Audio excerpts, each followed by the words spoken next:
Avoid pain discomfort. Iwas-iwas sa sakit. Kailangan lang na long-term ang pag-inom 2 capsules araw-araw. Kasabay ng proper diet and exercise. I am able to make it with the right partner. MX3, dito ako bilib. Mahalagang paalala, ang MX3 Apsu ay hindi gamot at hindi dapat gamitin panggamot sa anumang uri ng sakit. Wow, ang saya. Isang barangay na labada, puro mancha pa. Goodbye, pahinga. Mommy, isang laba lang yan sa Pride Bar Blue. May powerful stain-away enzymes na malupit sa dungit mansya. At di masakit sa kamay. Isang laba lang yan. Hello, pahinga.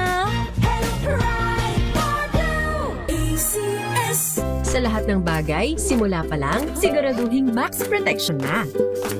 Kasi pag kulang ang proteksyon, baka madaling masira. Sa ngipin, dapat may max protection din. Max sa alaga ng unique toothpaste.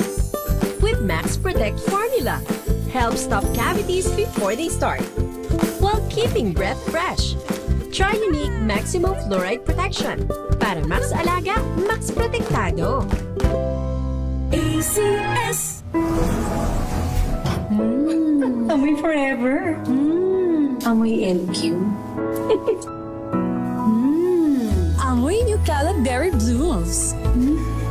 Amoy kala, amoy good vibes. Tinesting, sinuri, siniyasan. Ang resulta? Super effective ang Shield sa pagpatay ng bakterya at virus. Shield Antibacterial Soap. Believe ang mga eksperto sa Philippine Nurses Association. At si Mami, Tiwala ako sa Shield. Shield Antibacterial Soap. Napatunayang mabisa. Ang mga nurse, tiwala. ACS. Amoy forever. Amoy LQ. Amoy New Calab Berry Blooms. Amoy kala, amoy good vibes. Oh, so good. Komeo, so tanghon. So bagay sa bawat selebrasyon. So easy, so dami. Komeo, so tanghon. Kumeas Sotanghon. So good! Sotanghon! Ang galing-galing mo. Smart dishwashing paste ko. Pritong ulam na masebo. Plato o kaldero. Tanggaling for everyday. Ganyan, pag smart ang dishwashing paste, may double tanggaling formula. Tanggal ang sebo, tanggal ang bakterya. Pahit para walang pahit. Linis fantastic sa metal at plastic. Number one ko to. Tanggaling-galing mo. Smart dishwashing paste. ACS. May nagbago. May arte. May budget. Akala nyo lang yon. So solid. White rose papaya. Wow, white rose. White rose papaya. Wow, white rose. White rose papaya. May glow up with a white rose papaya. White Rose Papaya. May puti power times 2 kasi may papaya at niacinamide. May shea butter and tea tree oil pa. Kutis sulit ang glow up. Glow up with a white rose papaya. White Rose Papaya. Kutis sulit ang glow up. ACS. Champion na milyonaryo pa. Pagkakataon mo na namang manalo ng 1 million pesos sa Champion na Milyonaryo Pa. Ilagay sa isang malinis na papel ang iyong pangalan, edad, address, contact number at pirmahan. Ilagay ito sa white legal sized envelope kasama ang iyong proof of purchase o POP na may tamang bilang ng empty sachets, wrappers o pouch ng Champion Bar, Champion Powder, Champion Liquid Detergent, Champion Fabric Conditioner at Champion Dishwashing Liquid and Paste. Sa labas ng envelope, ilagay ang Champion na Milyonaryo Pa, ang ginamit na POP at ang MBC station na iyong pinakikinggan. Ihulog ito sa drop boxes na patatagpuan sa iyong paboritong MBC radio station nationwide. DZRH, Love Radio, Yes FM, Easy Rock at Aksyon Radio. Mas maraming entries, mas malaki ang chance mong manalo. Libo-libong piso ang ipamimigay sa mga weekly draws at 1 million pesos naman sa grand draw. Hatid sa inyo ng Champion. Tapat po sa inyo. Champion na milyonaryo pa. Champion na milyonaryo pa.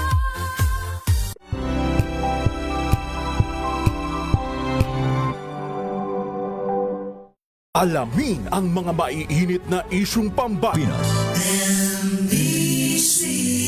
Manila Broadcasting Company. DZRH, member, kapisanan ng mga broadcaster ng Pilipinas. Pilipinas, 12 minuto na makalipas ang alas 5 ng hapon. Dahil ang pamamahayag kailangan laging patas. Ang pagtalakay ng bawat issue dapat laging parehas. Narito na ang balitaan at talakayang hihimay sa punot dulo ng mga issue.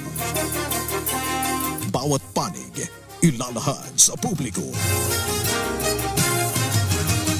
Programang DZRH Balansyado. Narito na ang mga balansyado sa pagbabalita at komentaryo sina Henry Uri at Karen Oyong. Balansyadong balita.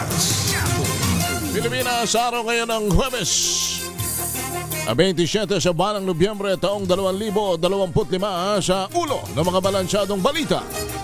Department of Foreign Affairs inaalam na ang impormasyon kung may ilang Pinoy ang natrap sa malagim na sunog sa Hong Kong.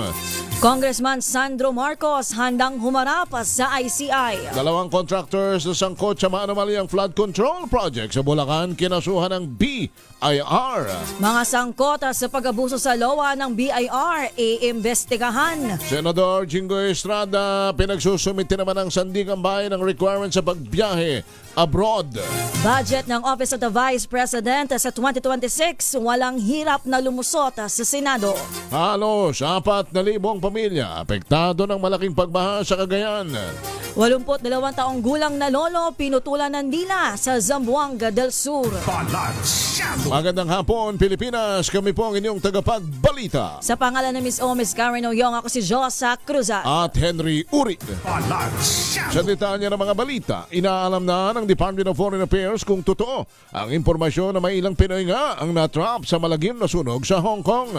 Ayon kay Department of Foreign Affairs Spokesperson Assistant Secretary Angelica Escalona, ang unverified reports ay natanggap ng Philippine Consulate General sa Hong Kong. Sa ngayon, wala pang kumpirmadong reports na may Pinoy casualty sa malaking sunog sa Wang Fuk Court Residential Estate sa Taipu District.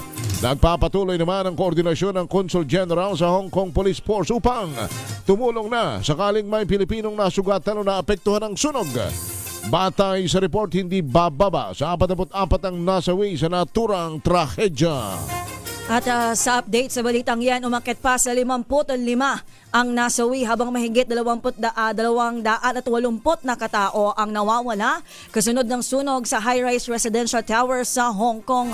Nagsimula ang sunog sa mga bamboo scaffolding sa mga apartment building sa Wang Fuk Court dyan po sa Northern District ng Taipo na nasa ilalim ng estate-wide maintenance. Dahil sa highly flammable scaffolding at construction materials, mabilis na kumalat ang apoy sa mga building at natrapa ang mga residenteng karamihan umano ay mga senior citizen. Ayon sa Reuters, ito na ang deadliest fire incident sa kasaysayan ng Hong Kong matapos ang 1996 fire kung saan kumitil naman sa buhay ng 41 katao. 16 na minuto na makalipas ang alas 5 ng hapon sa iba pang mga balita. Handang humarap sa Independent Commission for Infrastructure si House Majority Leader at Presidential son, Sandro Marcos. Sa kanyang liham na pinadala sa ICI, iginit ni Marcos ang buong kooperasyon at respeto nito sa proseso ng investigasyon ng komisyon. Dagdag pa ni Marcos, lahat ng mga ipatatawag sa ICI ay kailangang humarap at makipag-cooperate para lumabas ang katotohanan. Nauna nang sinagot ni Marcos si resign ako Bicol Congressman Saldico at sinabing nakikipag-alyansa at sumusunod na umano si Ko sa agenda ng DDS para pabagsakin ng Marcos administration. Sa latest video ni Ko, dinamay na rin ang kanyang pangalan sa issue ng budget insertions pati ang kanyang ina na si First Lady Liza Araneta Marcos na umano'y sangkot sa mga smuggling sa bansa.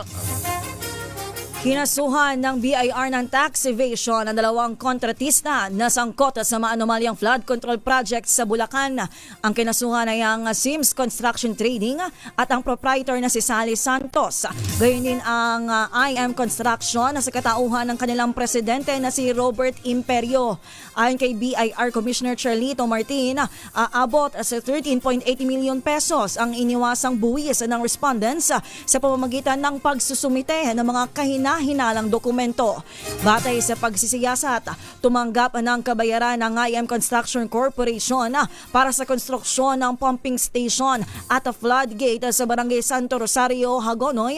Subalit, natuklasan na walang naitayong proyekto sa nabanggit na lugar. Samantala, hindi din nakapagtayo ng reinforced na river wall sa Barangay Pial sa Baliwag ang Sims Construction Trading kahit tinanggap nito ang kabayaran para sa naturang proyekto. 18 minuto na makalipas ang alas 5 ng hapon. Sa iba pa ang mga balita ay imbestigahan na ng Bureau of Internal Revenue ang kanilang mga kawani na sangkot umano sa pagsasamantala sa pag-i-issue ng Letters of Authority o LOA. Ginawa ni BIR Commissioner Charlito Mendoza ang hakbang matapos silingin naman ng Senador Erwin Tulfo ang pag-iimbestiga sa mga reklamo na ginagamit sa extortion at iba pang uri ng harassment ang LOA. Nauna rito, sinuspindi ng Bureau ang pag-i-issue ng field audits at LOAs, gayon din ang mission order sa harap ng seryosong paratang. Sinabi ni Mendoza na bukas ang kanyang opisina para sa stakeholders at taxpayers na nakarananas ng pang-aabuso mula sa pagsisilbi ng Letter of Authority. Naghain ng not guilty plea ang 8 akusado ng kasong katiwalaan na may kinalaman sa 289.5 million pesos na flood control project sa Oriental Mindoro. Sa isinagawang arraignment, 8 ang dumating sa korte habang hindi nakadalo sa dating DPWH Mimaropa Maintenance Division Chief Juliet Calvo. Bigong humarap si Calvo sa pagbasa ng sakdal dahil kahapon lang naglabas ng commitment order ang Sandigan Bayan na 6th Division na nag-aatas na ikulong siya sa QC Jail Female Dormitory sa Campo Caringal. Sa record ng 5th Division, nakapagpiyansa si Calvo noong Lunes pero dahil sa amendment of case na ginawa ng prosecution, naisama siya sa non-available na malversation case at muling naaresto kahapon. Nakatakda ang hiwalay na arraignment ni Calvo sa December 2. Samantala, itinakda naman ng korte ang pre-conference para sa kasong Graph sa mga petsang January 9, January 19 at January 26 at sa February 5, February 12, February 19 at February 26 ng susunod na taon. 19 na minuto na makalipas ang alas 5 ng hapon, pinaimbestigahan na ng Council of Concerned Citizens sa Bacolod sa Independent Commission for Infrastructure ang nasa 30 hanggang 50 flood control project sa Bacolod City.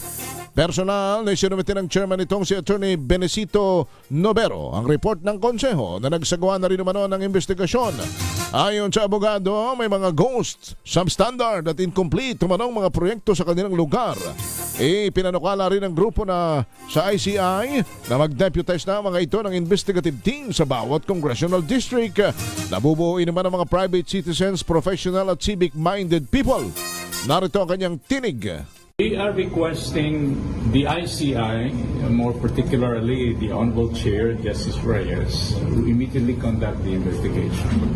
Maybe go to personally send some technical men competent enough to verify our reports, authenticate this, and hopefully,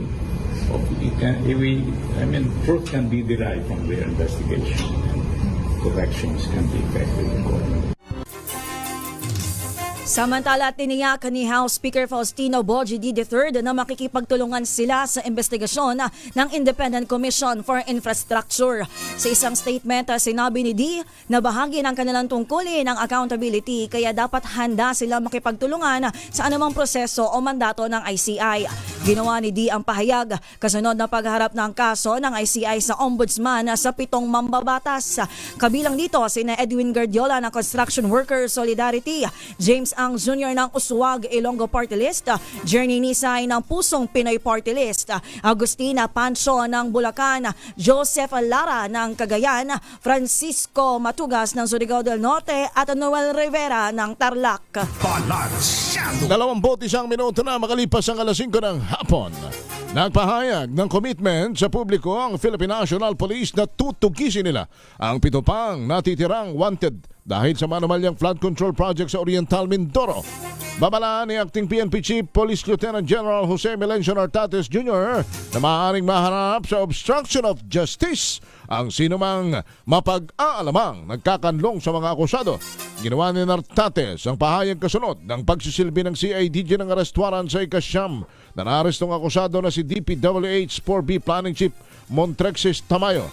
Samantala, dalawa pa sa mga natitirang akusado nagpahayag na rin ng surrender feelers mula sa ibang bansa. Ito ay sina SunWest President Aderma Agazar na nasa New Zealand at SunWest Treasurer Cesar Buenaventura na nasa New York. Sa iba pa natin mga balita, pinagsusumite ng Sandigan Bayan ng requirements si Senator Jinggoy Estrada bilang kondisyon sa kanyang kahilingan na bumiyahe abroad.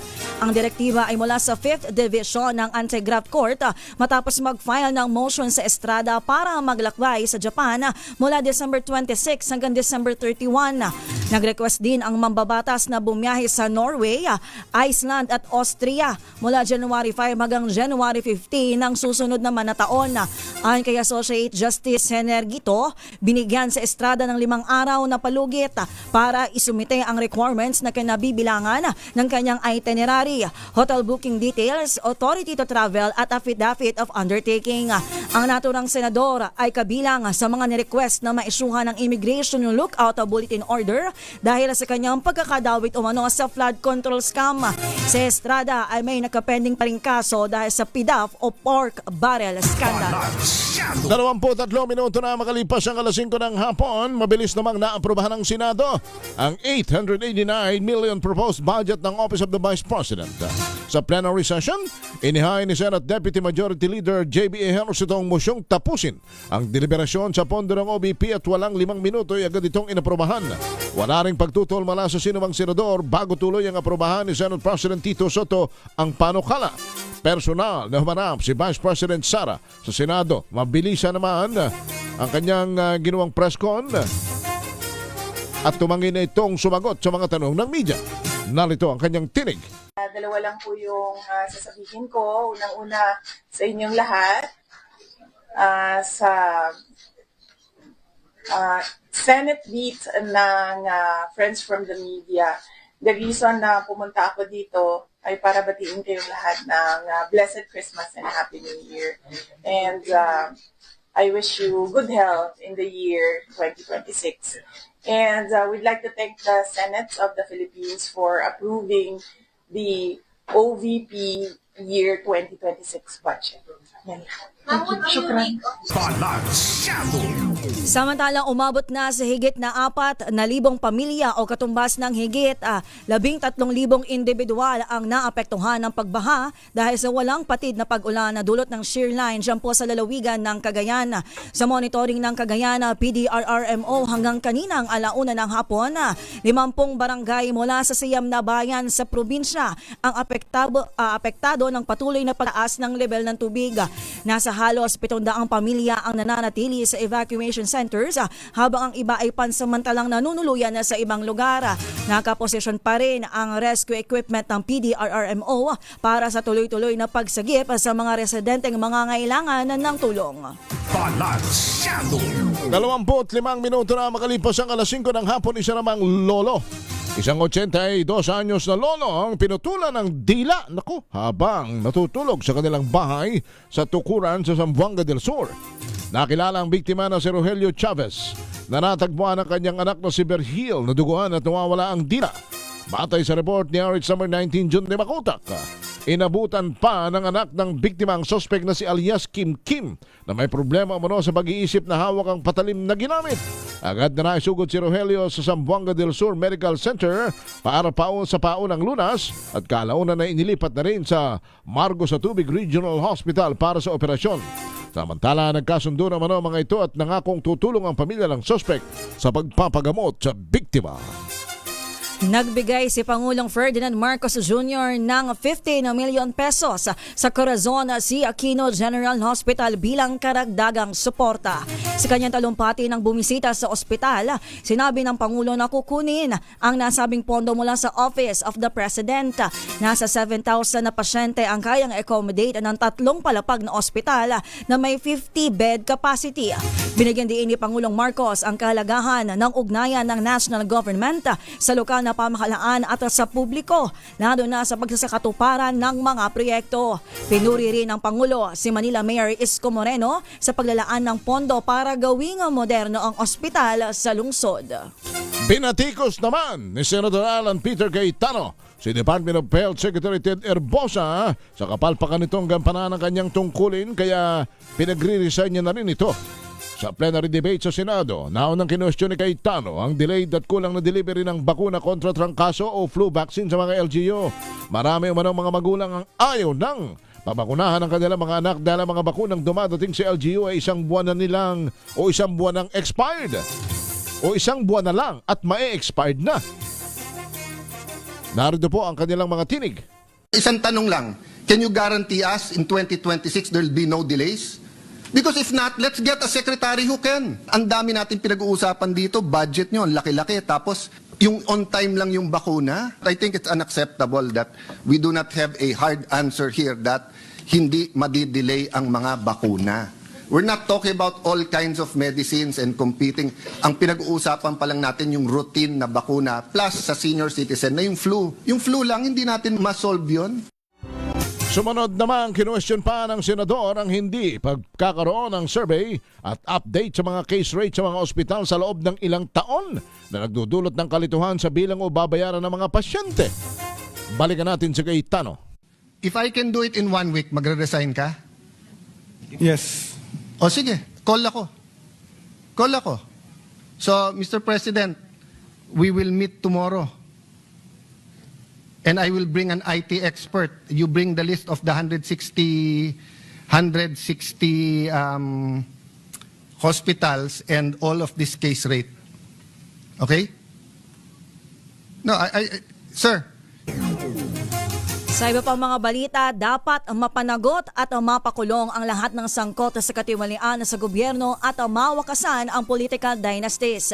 Ito ang nananatiling panawagan ng gaganaping Baha sa Luneta 2.0 rally sa November 30. Gayunpaman sa panayam sa programang Damdaming Bayan, sinabi ni Professor David Michael San Juan, ang National Convener ng Taong Bayan ayaw sa Magnanakaw at Abusado Network Alliance o tama na nire-respeto nila ang iba pang panawagan ng sasama sa rally na pagbibitiw sa pwesto nila Pangulong Bongbong Marcos at Vice President Sara Duterte. Pakinggan po natin ang kanyang tinig.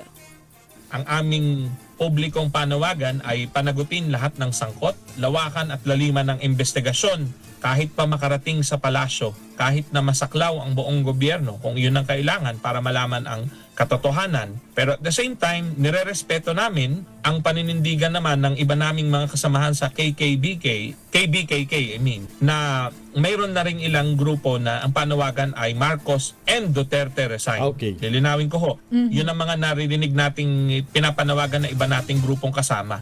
Balansyado! At 30 minuto na makalipas ang alas 5 ng hapon. Babalikan natin ang iba pang mga balita. Kami po ang inyong tagapag-ulat. Ako po si Josa Cruzat. At Henry Uri. Balansyado! Ang oras na yan ay hatid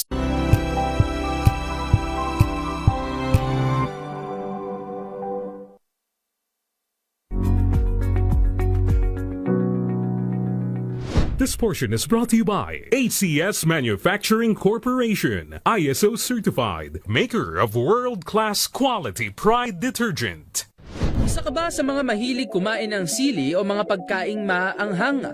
Alam nyo ba na bukod sa pampagana at dagdag pampalasa ito sa ating pagkain, ay may benepisyo pa pala ang maanghang sa ating katawan? Ayon sa WebMD, maraming benepisyo ang makukuha natin sa pagkain na maanghang, tulad na lamang ng pampalakas ng ating immune system dahil sa taas ng vitamin C content nito na mas mataas pa kumpara sa orange fruit.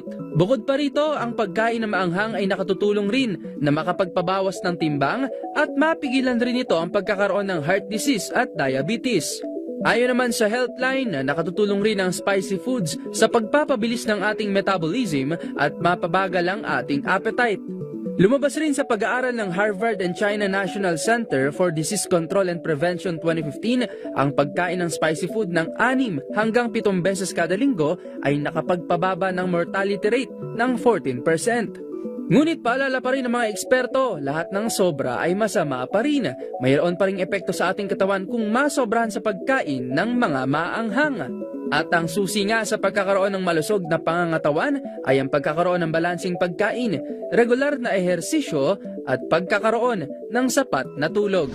This portion is brought to you by ACS Manufacturing Corporation, ISO certified, maker of world-class quality Pride detergent.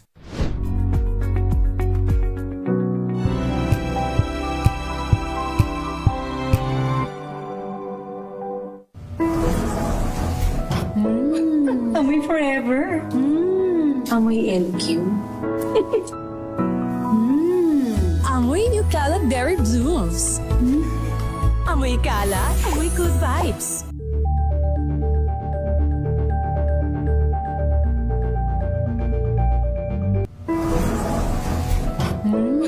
Amoy forever. Amoy LQ.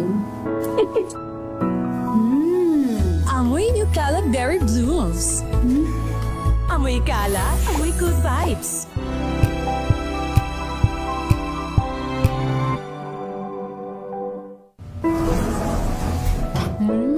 Amoy forever.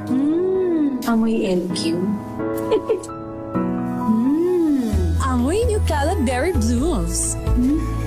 Amoy Cala, amoy good vibes.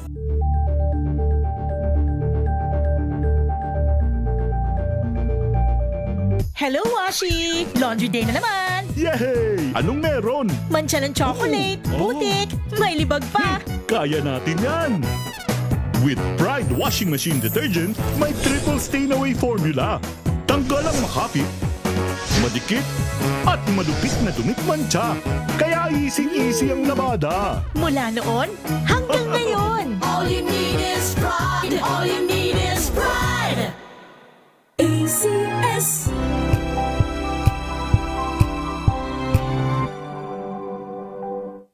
Maulan man, no worries na amoy kulob ang damit. Charm Fabcon, bangong kumakabloom. Tanggal amoy kulob sa bango ng charm. Kaya gamit ko, Charm Fabcon with Bloom Fresh technology. Kills 99.9% of kulob-causing bacteria.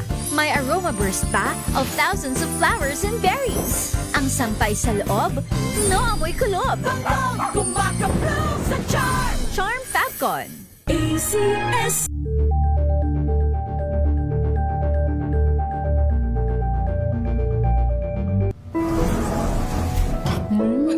Amoy forever. Amoy LQ. Amoy New Cala Berry Blooms.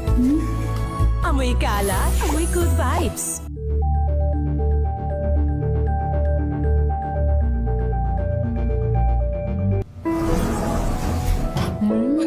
Amoy forever. Amoy LQ. Amoy New Cala Berry Blooms. Amoy Cala, amoy good vibes.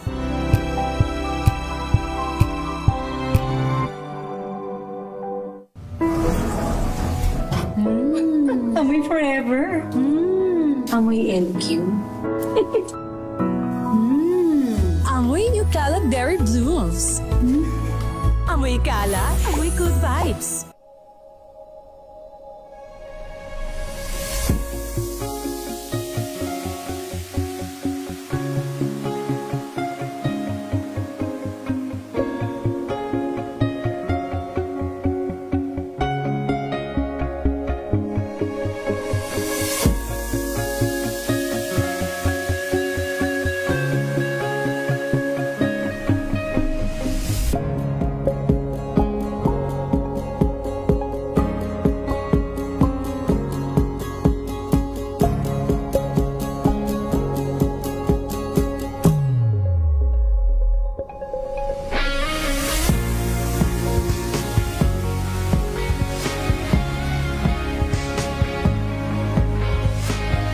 Driver po ng e-bike.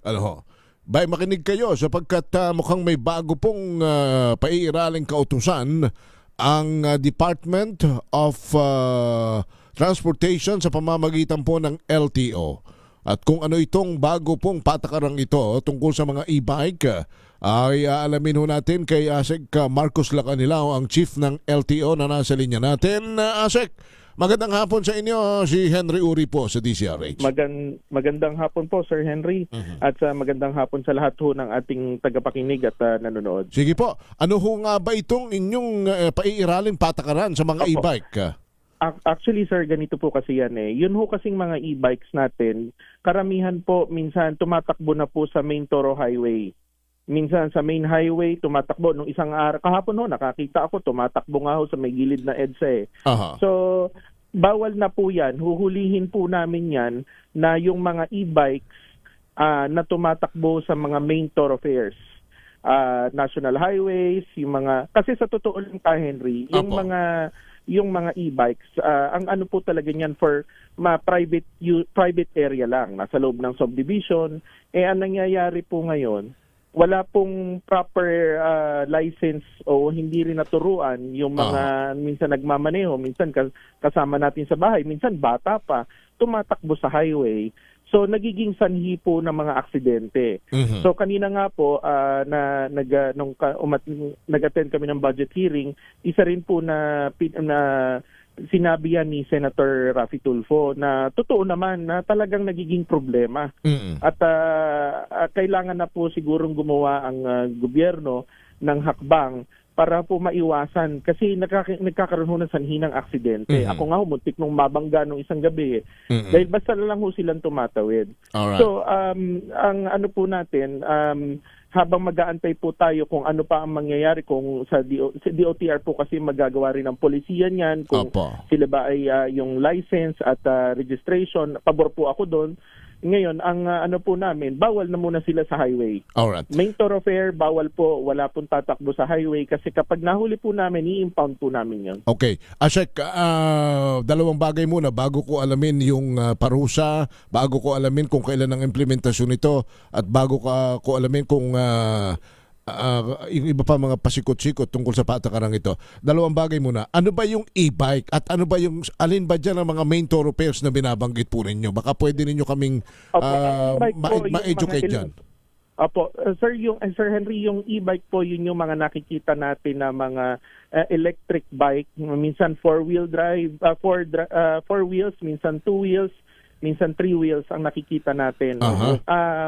Actually, sir, hindi sila regulated eh. Sa totoo lang, tumatakbo sila pero dapat sa mga private na lugar lang. Kaya lang ang nangyayari yung mga kababayan natin dahil nga sa transportasyon, nilalabas na nila sa main highway.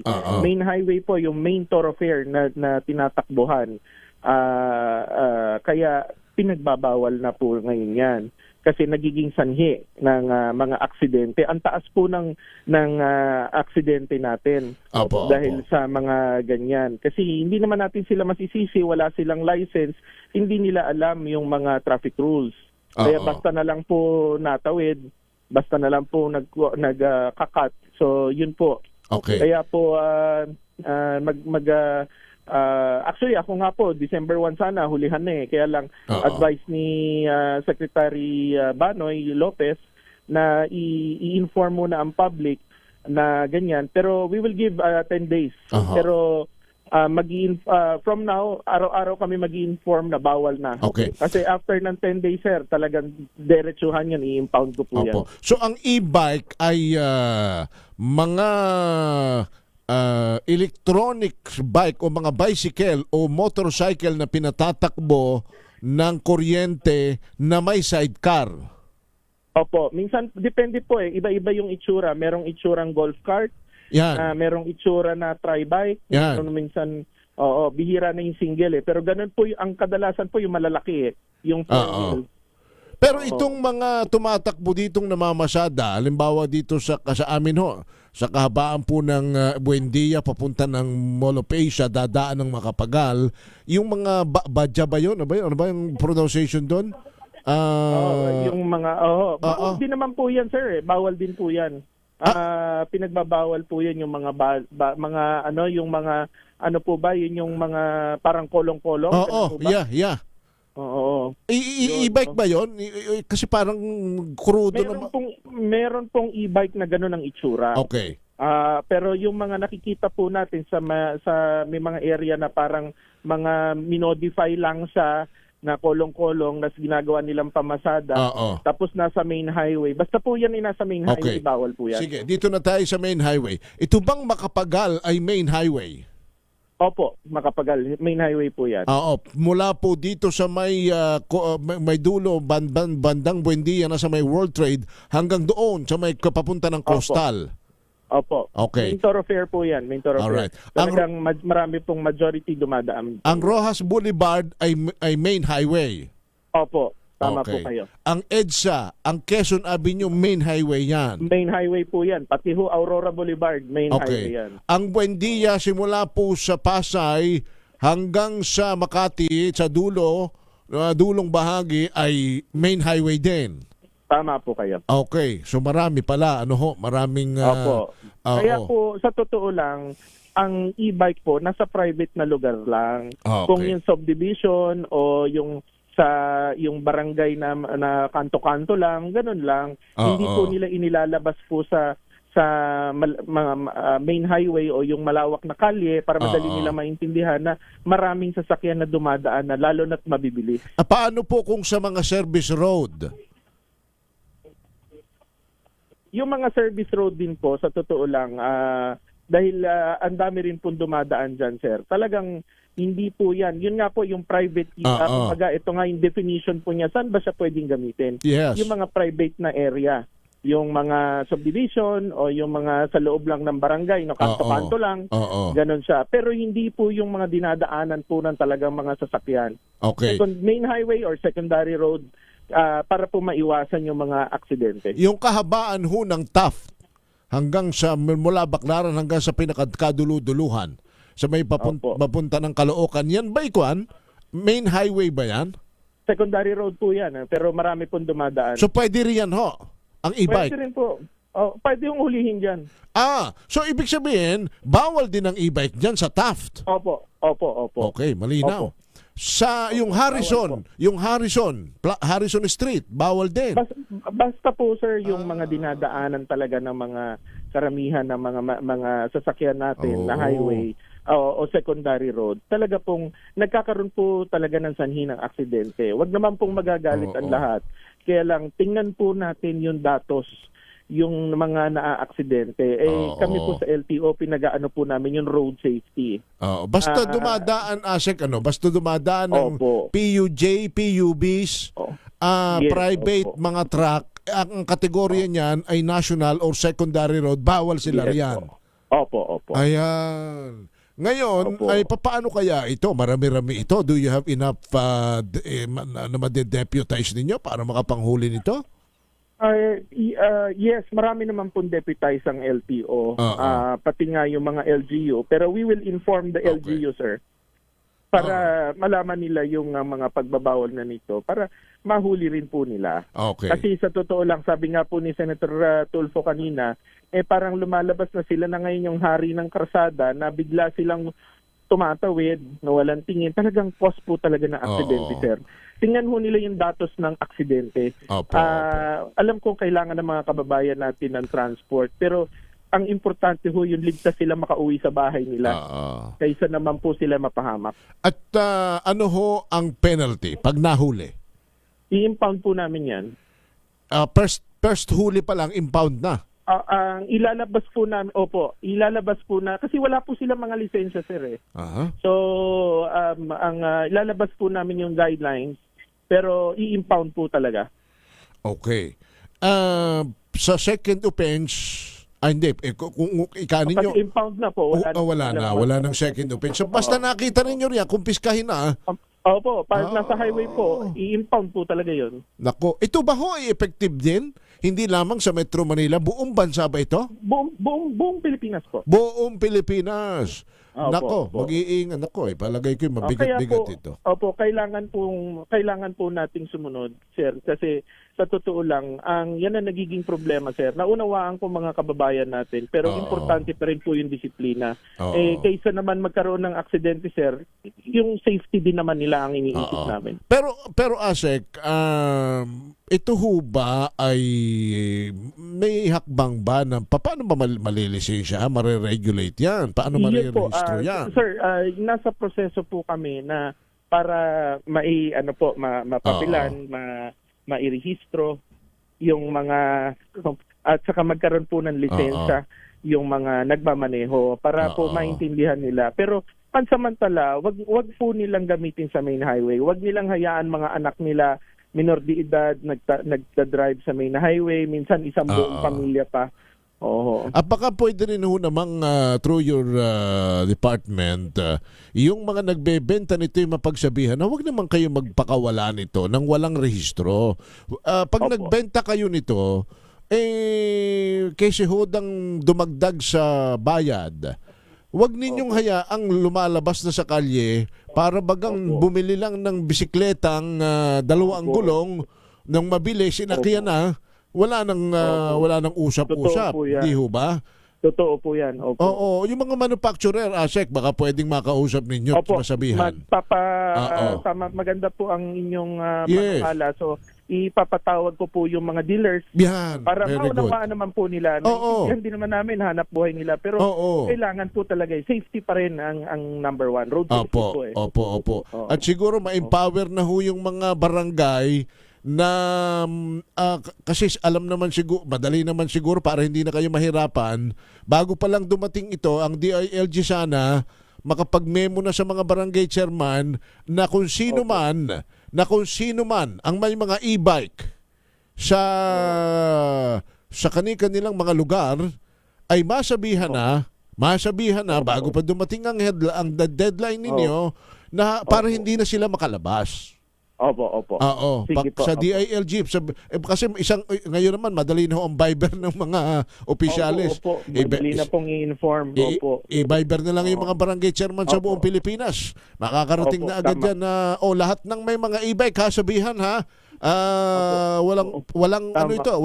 walang second chance ito. Pagka ito'y nahuling minsan, impound agad. Opo. Tama po kayo. Yan. Sige. So, Asek, para doon sa mga ngayon pa lamang tsak na may mga kukunot ng noo magagalit sa inyo. Tanggapin. Ano ang gusto ninyong sabihin sa kanila? Naintindihan ko po, marami tayong kababayan na magagalit sa amin. Pero kailangan ko pong ipatupad ito kasi para sa safety nila. Sana maunawaan nila na karamihan po kasi na nagmamaneho dito, wala hong lisensya, wala ho silang proper education kung ano yung dapat na ipatakbo natin sa kalye. Kaya ho, nagkakaroon ng aksidente. Tingnan ho nila yung datos ng aksidente. Napakataas po pagdating po sa e-bike. Kaya po pati si Senator Tulfo may concern din dahil talagang na marami naman. Pero yun na nga, aayusin po natin kasi attached agency kami ng DOTR, hingi rin pa rin kami ng guidance para kung paanong lisensya at rehistro nitong mga e-bikes. Alright. Asek, salamat ng marami sa inyo. Maraming salamat po. Good luck with your new order. Thank you so much. Si Asek Marcos Lacanilaw, ang hepe ho ng Land Transportation Office. Balansyado! Mga e-bike enthusiast, ha? Yung ba, mag-ino-customize pa eh. Oo. Kung lang, mag-ingat lang kayo at alamin kung saan kayo po pwede at hindi pwede. Para hindi na ho kayo makumpiskahan. Problema kasi, nationwide po ito, hindi lang sa Metro Manila ho ito, ha? Baka kayo matimingan ng LTO at matimingan kayo ng kanilang mga deputized agent, ha? Wala kayong lusot dito pagkat wala ng second chance ito. Pag nahuli ho kayong dumaan dun sa mga main road, yung mga may dumadaang jeep, bus, taxi, truck. Basta alam naman ninyong daanan ng lahat ng mga sasakyang malalaki yan. Yan ay national or secondary road. Bawal kayo riyan. At pag nakita kayo at namataan kayo riyan at nakuha ang inyong e-bike, impounded. Wala pang binabanggit kung matutubos pa ba ito o hindi. Sigurado naman kung matutubos yan ay hindi ho basta-bastang salapi yan. ay kayo'y kaya bumibili, nag-aarmahonan. Alam ko, magkano lang yata ngayon ng e-bike. 60,000, nakakabili ka na ng maganda-gandang e-bike eh. Yung may parang angkasan pa at pwedeng ipamalengke, hindi ba? Ay kung kukumpiskahan ka niya, tas hulugan pa, ginagamit mo sa iyong munting negosyo, o pagkatapos ipatutubo sa iyo ng 10,000, masakit-sakit yan. Mag-ingat at sumunod sa mga patakaran. Tandaan natin madalas, alam mo ninyo, lagi naman nating pinag-uusapan yan. Meron kayong karapatan, lahat tayo may karapatan. Pero ang inyong karapatan ay natatapos kapag ka inyong sinasapawan, pag inyong sinasagkaan na rin ang karapatan ng iba. Tandaan ninyo, may karapatan kayo na gumamit ng kalye. Pero wala kayong karapatan na maghari-harian, magsiga-sigaan sa kalye, at wala rin kayong karapatang gumamit ng sasakyang walang rehistro. Malinaw po yan. May karapatan kayong bumili, gumamit, magmaneho, pero ilagay natin sa tama. Balansyado! 5:52. Babalik po tayo. Ako si Henry Uri. Number 1. Naglipa na ang mga papaya soaps. Napansin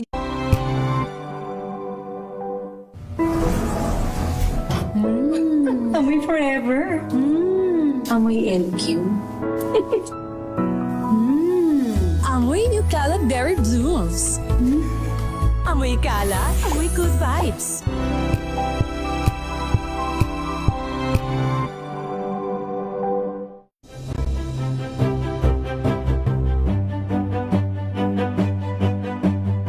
Hindi lang sa Metro Manila, pati rin sa Mega Manila. Number 1, ang inyong DZRH. Ayon sa third quarter survey ng Kantar Media, number 1 sa Metro at Mega Manila, ang inyong DZRH. Maraming salamat po sa inyong pagtitiwala. Patunay na DZRH lang ang inyong tunay na pinagkakatiwalaan. Dahil ang DZRH, una sa Pilipinas, una sa Pilipino. Saan mang panig ng mundo, nasaan ka man, Pilipino. Serbisyong tapat sa'yo, DZRH.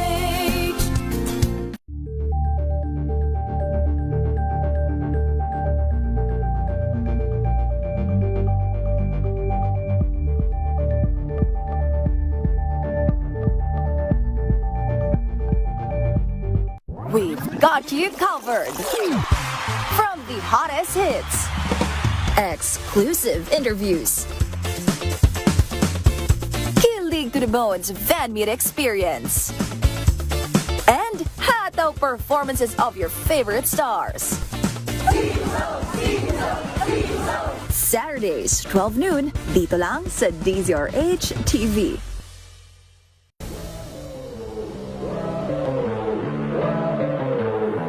Right now, yung team ngayon, I feel like it's the best team ever in Philippine history. And hopefully, we get the gold. Very, proud po to be able to be representing the team, Philippine teams po, as since this is the first time din po that women's is going to join the hockey. Hello, ako si Jello Tigaronita, isang forward sa ice hockey men's national team. Hello, ako si Micaela Sabrina Anli, goalkeeper po sa women's national team. Abangan ang aming exclusive interview sa DZRH TV Matchpoint. Mabuhay ang atletang Pilipino. Kung good vibes ang hanap mo, dito ka na sa sigurado! Mula sa mga istoryang nagbibigay ng inspirasyon hanggang sa mga kwentong may dalang solusyon. Mga balitang pampagaan, pakiramdam at pampaganda ng araw. Hindi lang basta good news, kundi the better news. Mula Lunes hanggang Biyernes, 1:00 ng tanghali sa DZRH TV.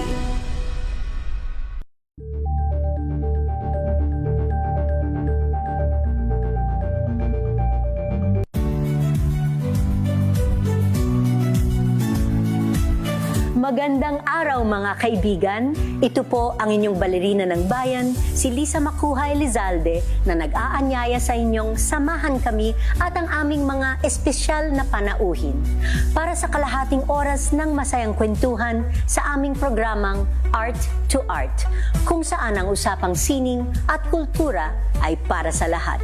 Huwag kaliligtaan, tuwing linggo, alas 3:30 ng hapon, dito lamang sa DZRH Radio, DZRH TV, at via online streaming.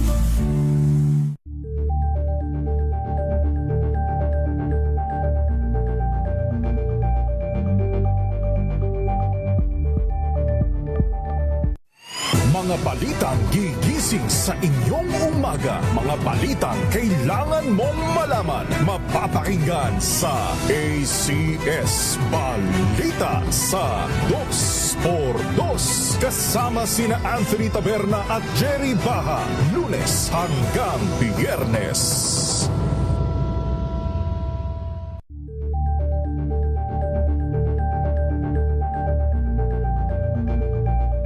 Tambalang Anthony Taberna at Jerry Baha ang gigising sa inyong umaga dahil lalatay ang humahagupit na diskusyon at komentaryo. Lunes hanggang Biyernes sa 2x2.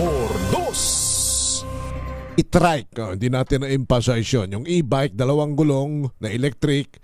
Yung e-trike, yung 3 gulong. Na either may sidecar sa tagiliran or mayroong yung parang kulong-kulong nga sa likod. Yun ang bawal na.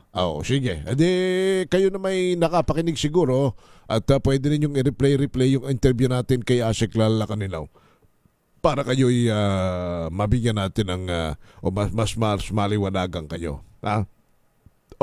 Mas maigi na huyong kayo'y kayo po'y nag-iingat. Tsaka kuha ninyo yan, papapilan ninyo yan. Kahirap naman kayo may angkas, kayo may sakay, o kayo mismo, pag kayo nabangga at wala yung kapapel-papel, wala kayong kalaban-laban, lalo riyan. Balansyado! Kadalasan, ang sabi ng mga abogado, kapag kayo ay sakay sa isang sasakyan na pampubliko man o pribado man, ang may kasong kriminal ay iyong driver. Ang may kasong administratibo at magbabayad ng danyos, kadalasan yung may-ari ng sasakyan o yung operator. Di bali mahabang paliwanag ang legal yan. Basta yun lang, huwag kayong gagamit ng mga sasakyan walang rehistro. Balansyado! Samantala, ito muna tayo. Yung si First Lady raw na Lisa Araneta ay tila may pasaring kay Saldico. RH14 Letner Sisolet. Mistulang nagpatama si First Lady Liza Araneta Marcos sa kanyang post sa social media. Ito'y nang ipagmalaki ang kanyang law students sa Iloilo City na patuloy anyang sumisipot sa klase sa kabila ng lindol, bagyo at bogus bomb threats. Ayon sa unang ginang, habang ang iba ay pinipili ang theatrics o drama, tututukan na lang daw niya ang pagtuturo sa mga susunod na henerasyon ng abogado kung paano tunay na gumagana ang batas. Sa usapin kasi anya ng batas, ang katotohanan ang pamantayan at pruweba ang pinag-uusapan. Dagdag pa ni First Lady Lam, handa ang kanyang mga estudyante kapag nagpapakita sa klase. Matatanda ang idinawit ni dating Congressman Zaldico ang unang ginang sa umano'y anomalya sa importasyon. Ito si Let Narciso para sa DZRH. Una sa Pilipinas, una sa Pilipino. Thank you. Salamat. Samantala mga e-bike, ipagbabawal na muli sa mga pangunahing lansangan simula sa December 1. Ito nga ho yung laman kanina ng interview natin kay Asik Lacanilaw. Binabanggit niya sina Senator JB at Senator Raffy Tulfo. RH Summer 28, Raymond at Paz. Raymond! Ngayon pa lamang ay naabisuhan ng lahat ng mga may-ari ng mga electric bike o e-bike na simula sa December 1 ay ipagbabawal na sila sa mga pangunahing lansangan. Ito ang inanunsyo ng mga opisyal ng Department of Transportation sa pagitan ni Acting Secretary Giovanni Lopez at Land Transportation Office Chief Marcos Lacanilaw sa Senate Budget Deliberation sa pagitan ng sponsor nito na si Senator JB Ejercito. Ang mga mahuhuli ay automatic ma-impound. Sagot ito sa pagtatanong ni Senator Raffy Tulfo kung ano ang plano ng LTO sa mga naglipa ng e-bike sa mga lansangan na karamihan ng mga driver ay walang lisensya. Katwiran ni Tulfo, wala itong problema sa mga e-bike kung sa mga subdivisions lamang sila bumibiyahe. Napakadelikado kung hahalo sila sa mga lansangan na dinadaanan ng lahat ng uri ng mga sasakyan.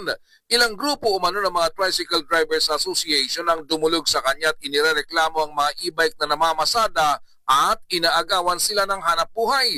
Samantalang ang mga tricycle driver ay kumukuha ng prangkisa, may driver's license at insurance kumpara sa mga e-bike na ang iba ay walang lisensya at walang rehistro. Makikipag-ugnayan ang DOTR sa Department of Interior and Local Government upang lahat ng mga local government ay maabisuhan hinggil sa planong ito ng LTO simula sa December 1. Narito ang bahagi ng DOTR budget deliberation. Yun po ang sabi ng LTO from now on, talagang dapat po, pag nasa main thoroughfare especially, talagang automatic impound na po nila. Yun. Again, ulitin ko, wala akong problema doon sa e-bike o e-trike. Siguro sa loob ng subdivision, why not? Pero once na humalo ka na doon sa mga regular traffic, meaning sa mga kalsada, na nandun yung mga heavy, light, and medium vehicles, dapat wag na silang pumunta doon. So starting December 1, ito'y para malaman ng lahat ng mga e-bike operator o driver o e-trike, whatever you call them, then by December 1, wag na. Tama po, basta po, main thoroughfares, bawal na po talaga sila. Dahil siguro bibigyan natin ng leeway sa barangay o kaya sa mga subdivisions. Pero sa main thoroughfare ay talagang hindi na sila papayagan. So siguro ang... Ito si RH28 Raymond Atpas para sa DZR Rates, una sa Pilipinas, una sa Pilipinas. Thank you. Salamat po. Samantala, pag-aalis ng expiration ng load o data allocation, pasado na sa second reading ng Kamara RH12 Milky Rigonan. Okay? Posibleng maalis na ang expiration ng load o data allocation ng mga telco. Inaprobahan ng Kamara sa ikalawang pagbasa ang consolidation sa mga panukala na layuning wakasan ang ipinapataw na data cap o limitasyon ng mga Internet Service Providers o ISPs. Ayon kay Representative Miguel Luis Villafuerte ng Camarines Sur, sa pamagitan ng rollover, Internet Data Bill, atasan ng mga telco na payagang i-carry over ang hindi nagagamit o nakukonsumong data allocation ng kanilang mga subscriber. Ibig sabihin, alisin ng expiration period at maaring gamitin ng prepaid at postpaid subscriber ang unused data sa mga susunod na billing cycle o hanggang magamit ito lahat. Hindi naman kasama o sakop ng panukala ang unlimited data plans. Layo ng panukala na maprotektahan ang mga consumer at matiyak na nakuha na masusulit nila ang ibinabayad na serbisyo sa mga telco. Ako si Milky Rigonan nagulat para sa DZRH, una sa Pilipinas, una sa Pilipinas. Thank you, Milky. 6:04 ng gabi. Presidente ng Las Piñas nabigyan ng pangnegosyo sa ilalim daw ng Sustainable Livelihood Program. RH number 27, Noche Cagas. Noche? Kuya Henry, patuloy ang suporta ng pamalaang lungsod ng Las Piñas sa mga Las Piñeros na nagsusumikap magtayo at magpalago ng kanilang negosyo sa pamamagitan ng Sustainable Livelihood Program o SLP. Sa ilalim ng pamumuno ni Mayor April at Vice Mayor Mel Aguilar, nagbibigay ng oportunidad ang programa sa mga residente na paunlarin ang kanilang kabuhayan. Nasa 200 beneficiaries ang nakatanggap ng 15 piso bawat isa. Nagpaabot naman ng pasasalamat ang pamalaang lokal ng Las Piñas sa DSWD NCR sa tuloy-tuloy na pakikipag-ugnayan sa lungsod at sa City Social Welfare and Development Office sa maayos na implementasyon. Ang SLP payout umano ay nagpapatunay na sa Las Piñas hindi nag-iisa ang bawat pamilya sa pagbangon at pag-unlad. Nasusumikap na maghatid ng mga programang nagbibigay ng tunay na oportunidad at seguridad sa bawat Las Piñero. RH27, Nochikakas DZRH, una sa Pilipinas, una sa Pilipinas. Thank you, Noche. Sige, mamaya na ho yun na... sige. Oy, congratulations sa amin hong chairman sa may-ari po ng aming pong kumpanya at siya rin po ang of course ay chairman ng Elizalde Group of Company. Yan po ang aming chairman si Mr. Fred Elizalde at yung aming presidente na si Boss Junnick Dao ay pinarangalan po bilang media icons ng Media Specialist Association of the Philippines o MSAP. Ayan, so mamaya po siguro maibalita yan ng aking partner na si Karen O yung natumutok po doon sa event. Congratulations Boss Fred and Boss June. We'll be right back. 7:00 o 6:07 ng gabi. This time check is brought to you.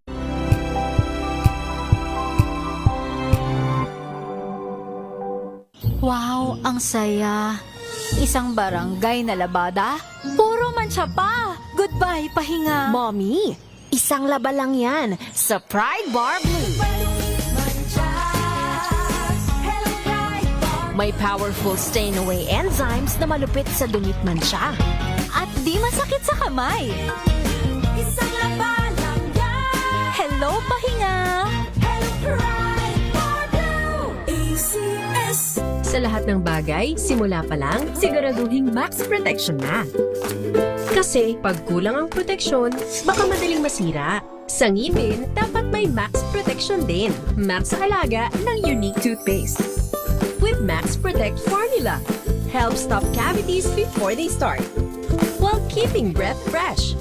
Try Unique Maximum Fluoride Protection para max alaga, max protektado. ACS. Champion na milyonaryo pa.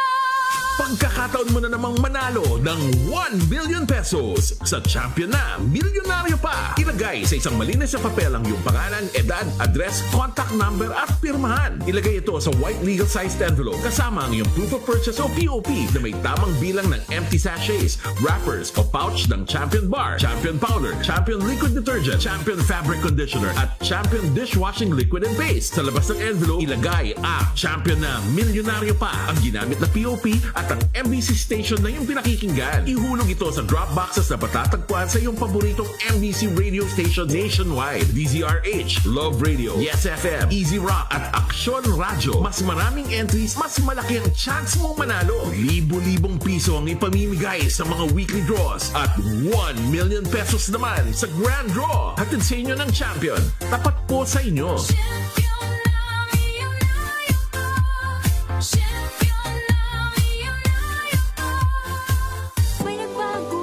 May arte?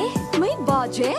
Akala nyo lang yon. So solid. White rose papaya, wow, white cookies. White rose papaya, wow, white cookies. White rose papaya. May glow up with white rose papaya. White Rose Papaya. May puti power times 2 kasi may papaya at niacinamide. May shea butter and tea tree oil pa. Kutis sulit ang glow up. Glow up with white rose papaya. White Rose Papaya. Kutis sulit ang glow up. ACS. Hello, Washi! Laundry day na naman! Yay! Anong meron? Mancha ng chocolate, putik, may libag pa! Kaya natin yan! With Pride Washing Machine Detergent, may triple stain-away formula. Tanggal ang makapit, madikit, at malupit na dumit mancha. Kaya easy-easy ang labada. Mula noon hanggang ngayon! All you need is pride. All you need is pride. ACS. Bata pa lang ako, nakapokus na ako sa pagsasaka. Alam kong dito ako may pag-asang umasenso. Pero sa hirap ng buhay, muntikan nang di umusbong ang mga pangarap ko. Mabuti na lang, merong maasahang kaagapay sa pag-asenso. Madali lang mag-apply, malit pa ang interes. Kaya ngayon, ang mga binhing itinanim ko, unti-unti nang nagbunga. Panigurado, may anihing magandang kinabukasan ang ating mga susunod na henerasyon. Gaya ni Ginoong Giordani Cara, 2024 Land Bank Ulirang Magsasaka Awardee. Kaya mo ring pagyamanin ang iyong agribusiness sa tulong ng Land Bank AgriSenso Plus. Ang Land Bank AgriSenso Plus ay programang pautang ng Land Bank para sa mga magsasaka, mangingisda, SMEs at korporasyong nakapokus sa agrikultura. Land Bank AgriSenso Plus, kaagapay sa pag-asenso. Para sa karagdagang detalye, bumisita sa pinakamalapit na Land Bank Lending Center sa inyong lugar. Ang galing-galing mo! Smart dishwashing paste ko! Pritong ulam na masebo, plato o kaldero. Tanggaling for everyday. Ganyan pag smart ang dishwashing paste. May double tanggaling formula. Tanggal ang sebo, tanggal ang bakterya. Pahit para walang bahid. Linis fantastic sa metal at plastic. Number 1 ko to. Tanggaling-galing mo. Smart dishwashing paste. ACS.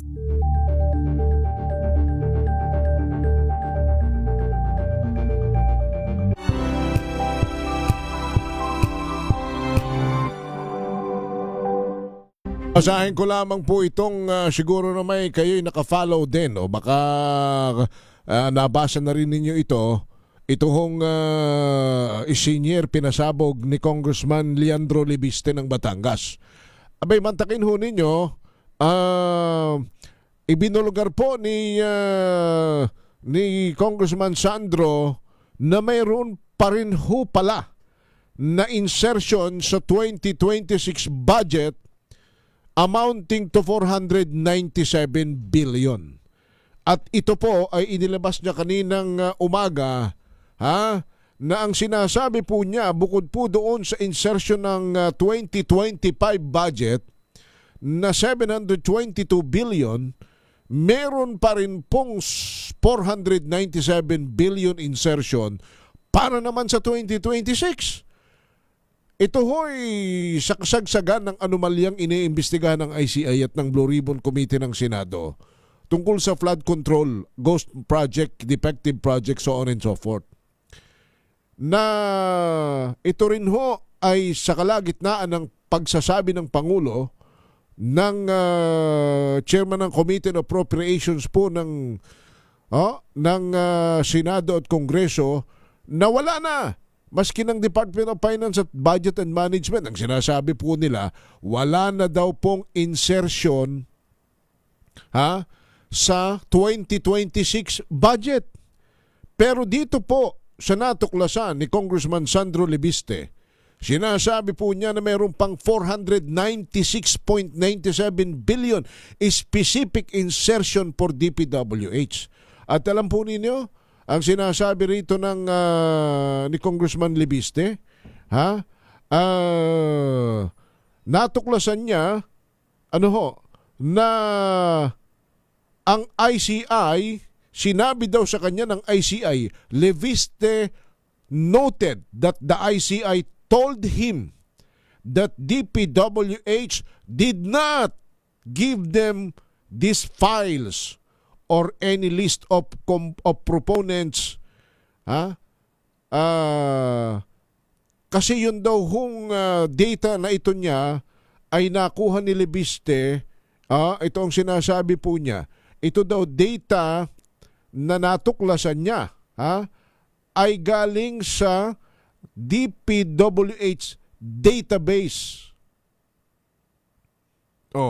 At yun daw pong DPWH database na yon ay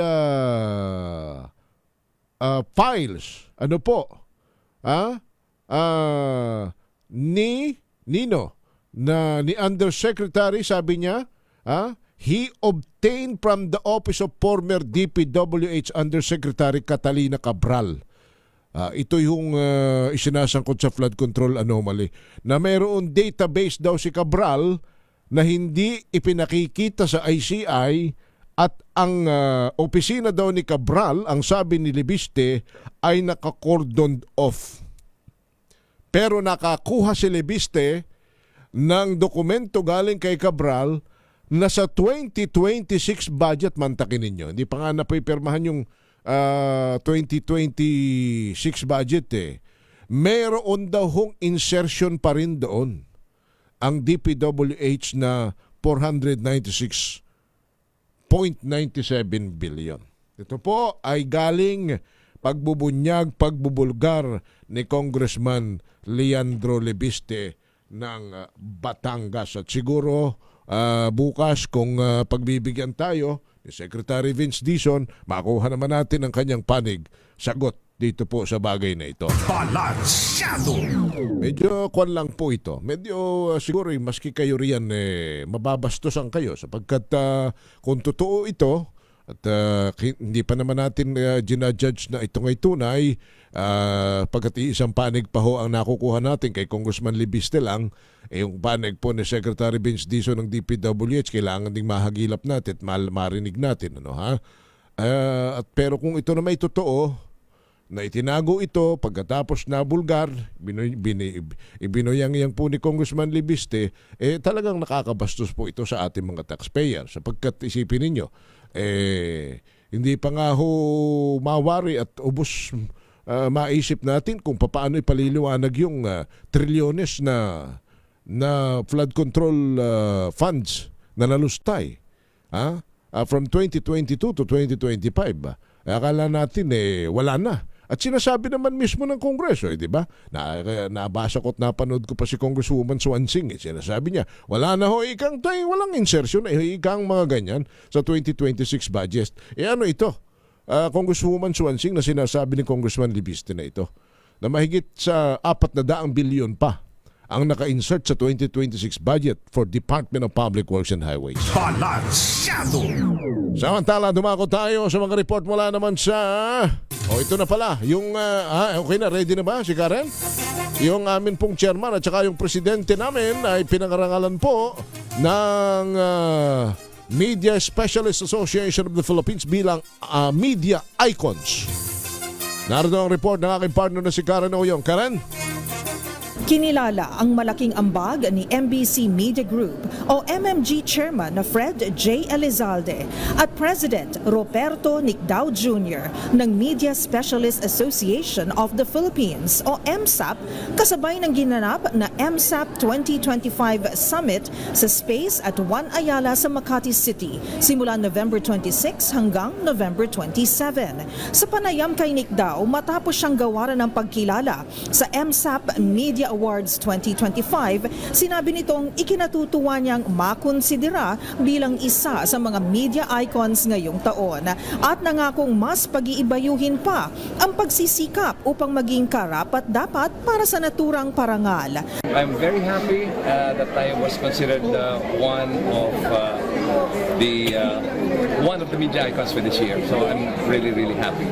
You know, when you get an award like this, you think you dress on your laurels, no? But an award like this will make you work even harder to prove that you are really deserving of the award.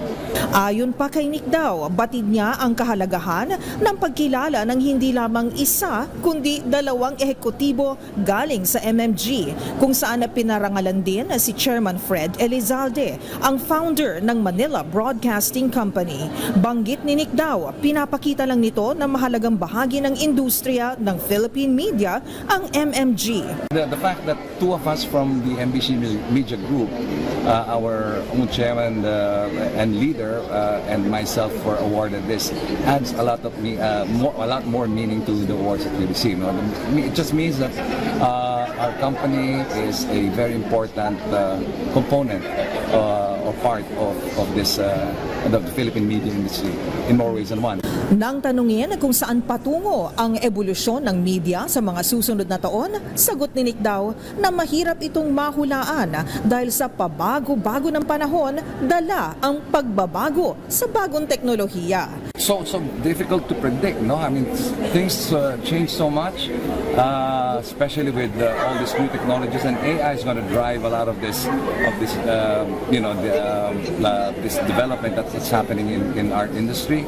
Si Chairman Federico Fred J. Elizalde ang chairman at CEO ng MBC Media Group o MMG. Ngunit bago ito ay pinamunuan niya ang Manila Broadcasting Company na binubuo ng DZRH, ang kauna-unahang AM radio station sa Pilipinas. Mga kilala at sikat na FM radio stations tulad ng Love Radio, Yes FM, Easy Rock, Radyo Natin at Action Radio.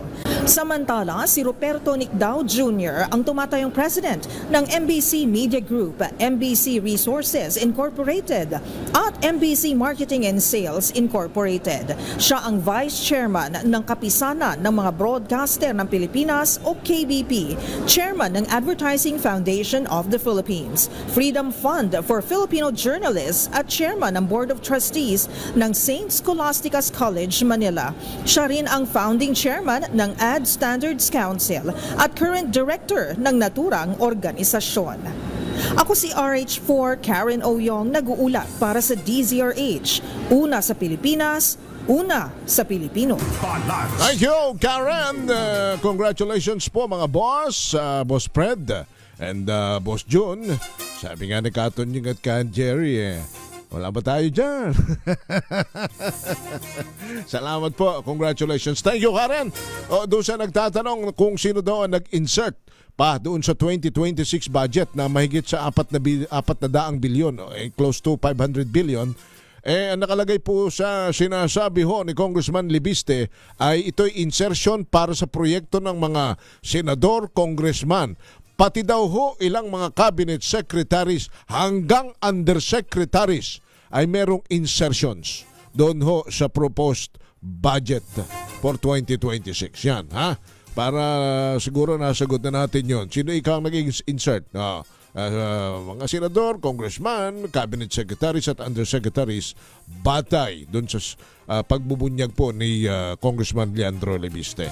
Sabi kasi ni Congressman Libiste, hindi sa Tagalog hindi ko ikakayang konsensyahin na hindi sa publiko na natuklasan ko na may ganito pa rin pala At talagang salamat kay Congressman Libiste. Samantala, dumako na tayo sa mga report mula sa probinsya. High value target timbog sa Mati, Davao Oriental. 3.4 milyong halaga ng shabu na kumpiska.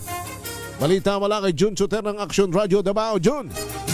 Inusasa ng isang high-value target sa illegal na droga sa ikinasang bypass operation ng Philippine Drug Enforcement Agency Regional Office 11, katuwang ang Regional Intelligence Unit 11, Davao Oriental Police Provincial Office at Mati City Police Station kaninang dakong alas 5:05 ng umaga, Nobyembre 27, 2025 sa Purok Sampaguita, Barangay Central, Mati City, Davao Oriental. Kinilala ang suspect sa alias na Panda na naresto matapos ibenta sa isang PDEA pusher buyer ang isang maliit na pakiti ng hinihina ng shabu na nagkakahalaga ng 1,000 pesos. Nasamsam din mula sa suspect ang 5 pakiti na naglalaman ng nasa 500 grams ng hinihina ng shabu na may tinatayang halagang 3.4 milyon kasama ang mark money. Kasalukuyan nakakulong ang suspect at sasampahan ng kasong paglabag sa Republic Act 9165 o Comprehensive Dangerous Drugs Act of 2002. Ito si June Suter para sa DZRH. Una sa Pilipinas, una sa Pilipino.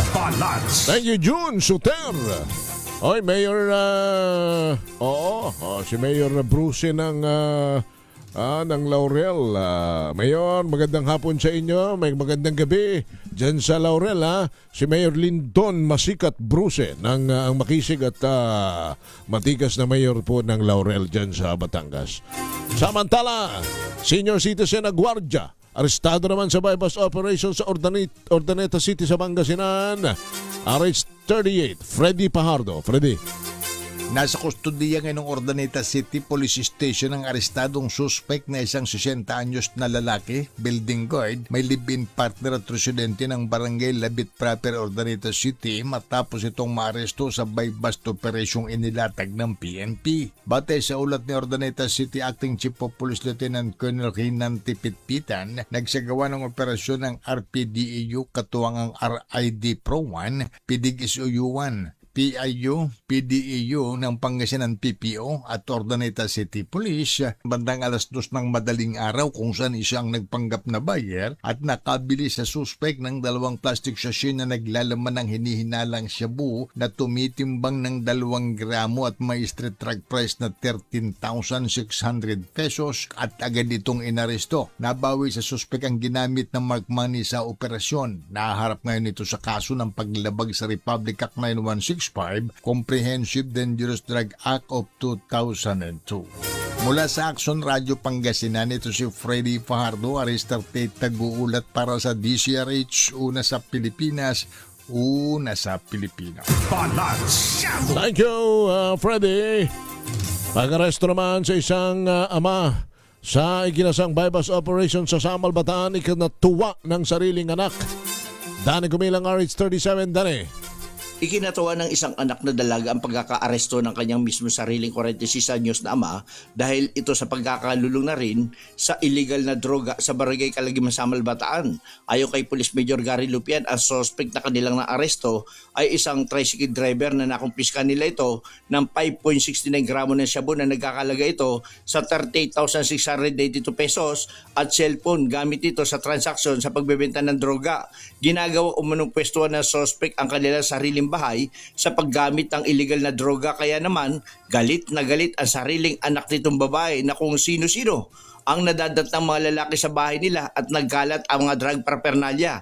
Kaya naman nang mahuli kahapon ang kanyang ama ay natuwa pa itong anak at marerehab sa kulungan ang kanyang ama dahil sa kulungan walang droga. Ang suspect ay sinampan ngayong araw nila Police Major Gary Lupian ng kasong paglabag sa Republic Act 9165 o ang Comprehensive Dangerous Drug Act of 2002.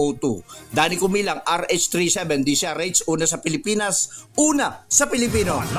Thank you, Danny. Samantala, 138 minero nakaligtas naman sa nangyaring landslide sa Itogon sa Benguet. RH41, Romy Gonzalez. Romy. Kinampirma ng Itogon Incident Management Team na zero casualties ang nangyaring landslide na nangyari. Ganap na alas 11 kaninang tanghali sa Kampan, Akupan, Bilat, Itogon, Benguet. Lahat ng 138 na miners ay nagtatrabaho sa naturang minahan ay matiwasay na accounted for ayon sa Municipal Disaster Risk Reduction and Management Office. Nag-responde kaagad itong mga rescue team matapos ngang mangyari itong napakalaking landslide sa naturang lugar. Si Mayor Bernard Bacling ay personal na bumisita kanina sa naturang lugar at personal na kinausap itong mga apektadong miners at kinamendahan naman itong mabilis na pag-responde ng mga rescue team. Sinabi niya na lahat dapat ng mga mining communities ay dapat ay pinapanguna ang kaligtasan ng kanilang mga minero. Sa ngayon ay patuloy na iniimbestigahan pa ang talagang sanhi ng naturang landslide sa naturang lugar. Ito si RH41 Romy Gonzalez para sa DZRH. Una sa Pilipinas, una sa Pilipino. Thank you, Romy. Samantala, yung isang lalaki daw arestado rin sa illegal na droga, halaga na 800,000 na na-recover sa bayan ng Talavera. Yun halaga ng illegal na shabu. Illegal na droga. Si Grace Onsano. Grace. Arestado kahapon pasado alas 8 ng gabi ang 54 na taong gulang na pinaniniwala ang tulak ng droga. Kinilala ang suspek sa alias na John John, residente ng Barangay Pulong, San Miguel sa Talavera, Nueva Ecija. Nasamsam mula sa pag-iingat ng suspek ang nasa 7 plastic sachet na naglalaman ng hinihinalang shabu at may timbang na nasa 110 grams o may street value na nasa 748,000 pesos. Kasama ang isang piraso ng 1,000 piso bilang marked money. Nahuli sa suspect makaraan na makatanggap ng impormasyon ang pulisya hinggil sa pagbebenta ng droga, kung kaya't agad-agad na nagsagawa ng buy-bust operation. Patuloy naman ang mas matinding mga pag-operate ng PNP pa rin hinggil sa illegal na droga. Ayon sa Regional Command sa pamagitan ni Brigadier General Rogelio Piñones Jr. na tuloy-tuloy ang kampanya dito sa Region 3 laban sa illegal na droga. Yan ang ating update. Ito si RH25, Grace Vera Sansano, una sa Pilipinas, una sa Pilipinas. Thank you, Grace. Samantala, bawal bastos law sinusulong sa Katarman. Si Jane Galet Bantayan. Jane. Isinusulong ngayon ng lokal na pamahalaan ng bayan ng Katarman ang Safe Spaces Act o Bawal Bastos Law at tinitamang pagtrato sa mga kababaihan katulad ng gender-based sexual harassment sa kalsada, opisina, paaralan, online at mga pampublikong lugar. Bahagi ito ng 18-day campaign to end violence against women. Ayon sa Katarman Information Office, bilang pakikisa sa kampanya laban sa pag-aabuso sa kababaihan, ginawa naman ang tinatawag na 1 Billion Rising Dance. Bukas sa publiko ang Safe Spaces Exhibit kung saan makikita ang mga prohibited acts. Batay ito sa Republic Act 11313 tulad na lamang ng pagmamanyak sa pampublikong transportasyon, malalaswang titig at salitang may sexual na kahulugan, cyberstalking at paulit-ulit na pagpapadala ng bastos na mensahe online, pagpapakalat sa internet ng malalaswang larawan, video o iba pang paninira na walang katotohanan, paggagamit ng mga transphobic at homophobic na salita, mapanglait na puna o komento sa itsura ng isang tao, paghingi ng mga sexual na pabor kapalit ng mataas na marka sa evaluation, sahod, iba pang benepisyo sa trabaho, mas mataas man, kapantay o mas mababa ang katungkulan ng pag-aabuso at iba pang aksyon na nakakababa sa pagkatao ng isang babae. Mula sa Aksyon Radyo Katarman, RH34 Jane Galit Bantayan ng DZRH. Una sa Pilipinas, una sa Pilipinas. Thank you, Jane. Samantala sa balita mula sa ibaing dagat, dating presidente ng Peru na nadawit sa korupsyon, hinatulan ng 14 na taong pagkakulong. Don Carlos, Don. Hinatulan ng 14 na taong pagkakakulong ang dating presidente ng Peru na si Martin Vizcarra na nasangkot sa korupsyon. Ito ang naging desisyon ng korte matapos matuklasan na tumanggap ng kickback si Vizcarra nung nanilbihan siya bilang gobernador sa Southern Moquegua. Batay sa investigasyon, nasa $640,000 ang kabuuang nakuha ni Vizcarra mula sa mga kampanyang nabigyan niya ng proyekto. Kasulungat ito sa kanyang ikinakampanya na labanan ng korupsyon noong tumakbo at nanalo bilang presidente nitong 2018. Si Vizcarra ang pang-apat na presidente sa Peru na nahatulan at makukulong ng mahabang taon dahil sa korupsyon. Ito si Don Carlos ng DZRH. Una sa Pilipinas, una sa Pilipino. Thank you, Don Carlos. Sa sports, DLSU Green Archers pasok na sa Final Four ng UAAP Basketball. Kyle Bulias, Kyle? Nakumpleto na ang mga koponang bubuo sa Final Four ng UAAP Season 88 Men's Basketball. Nakuha ng De La Salle University ang ika-4 at huling pwesto para sa semifinals matapos nilang talunin ng Ateneo de Manila University sa score na 78-72. Nanguna para sa Green Archers si Jacob Cortez na may 20 points. Sinundan nito ni Mike Phillips na may 13 points with 16 rebounds, 4 assists at 2 blocks. Dahil dito makakatapat ng La Salle ang National University. Nakasalukuyang nasa top spot at may hawak na twice to beat advantage sa semis. Sa elimination round, 2 beses natalo ng Bulldogs ang Archers. Samantala, maghaharap naman ang University of Santo Tomas at ang University of the Philippines na mayroon ding hawak na twice to beat advantage. Ito si Kyle Bulias ng DZRH. Una sa Pilipinas, una sa Pilipino. Thank you, Kyle. Samantala, Lois Andalio at Ronnie Alonte kinasal na. Showbiz News si Josa Cruzat. Josa? Ginulat ni na Loisa Andalio at Ronnie Alonte ang lahat matapos ibinyagan na ikinasal na sila kasabay ng pagdiriwang ng kanilang 9th anniversary bilang magkasintahan. Sa Instagram, ipinost ni Ronnie ang kanilang wedding photos bilang kumpirmasyon ng naging seremonya kung saan ipinakilala niya si Loisa bilang Mrs. Alonte.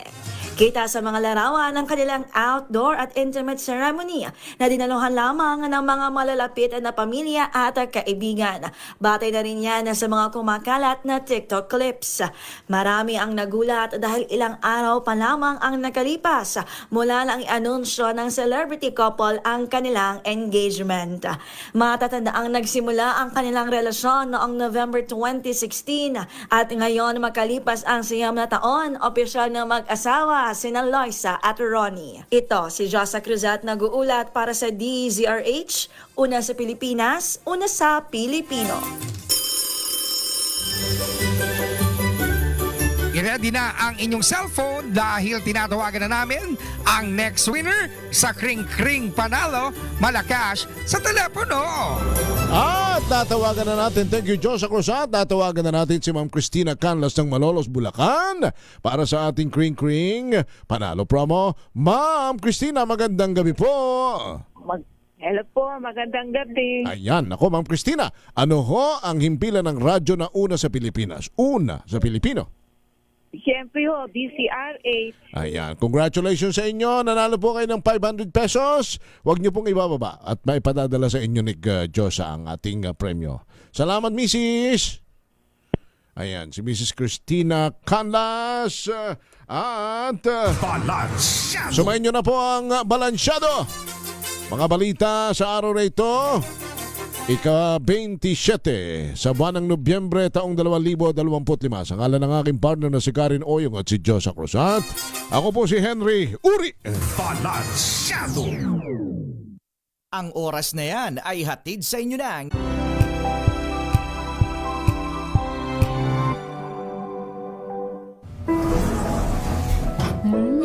Amoy forever. Amoy LQ. Amoy New Cala Berry Blooms. Amoy Cala, amoy good vibes.